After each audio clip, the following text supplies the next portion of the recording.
You're watching CNN Newsroom. I'm Kim Brunhuber. A historic win for Vanuatu at the United Nations on Wednesday. The island nation won a vote calling on the International Court of Justice to define the obligations countries have to combat climate change. Vanuatu's Prime Minister praised the outcome. Here he is. Together, we will send a loud and clear message, not only around the world, but far into the future, that on this very day, the peoples of the United Nations, acting through their governments, decided to leave aside differences and work together. Vanuatu has taken a beating from escalating severe weather. Just this month, 2 cyclones ripped through the island. It could take more than a year for the world's top court to issue its official opinion on the matter. So for more on this, I'm joined by Kaveh Guilanpour, Vice President for International Strategies at the Center for Climate and Energy Solutions. Thanks so much for being here with us. So Vanuatu's Prime Minister said it's, quote, a win for climate justice of epic proportions. So I know you have some reservations about this, but if you were just looking at the potential positives here, how, quote, epic could this be?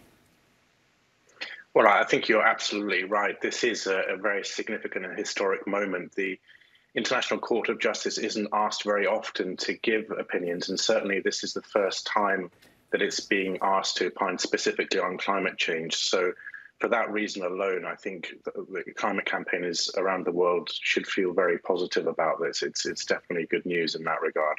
Yeah, but it's far from just symbolic. But obviously, this may not usher in a new era of climate justice for the world. I mean, should climate activists and those directly affected by this as well temper their expectations here?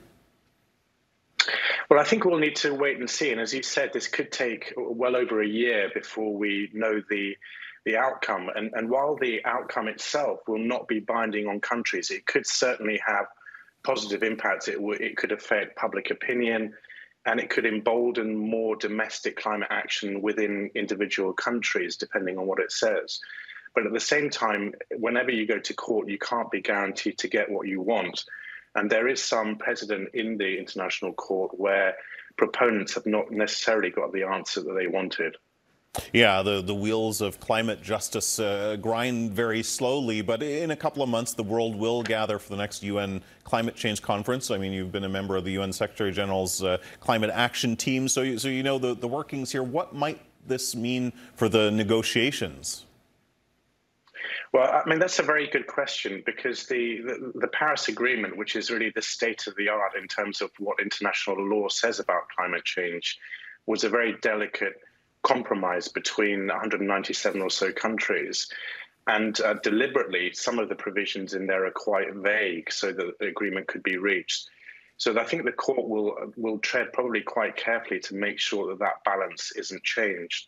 Particularly the issues that could be impacted is the very significant and controversial one of loss and damage in terms of whether countries are entitled to climate finance for impacts resulting from climate change. Yeah, that's been the key issue. So looking more broadly now beyond just this case, I mean, we saw this week a group of Swiss women launching their climate lawsuit in Europe. We're seeing more and more people, not just countries, involved in climate litigation. Why is that?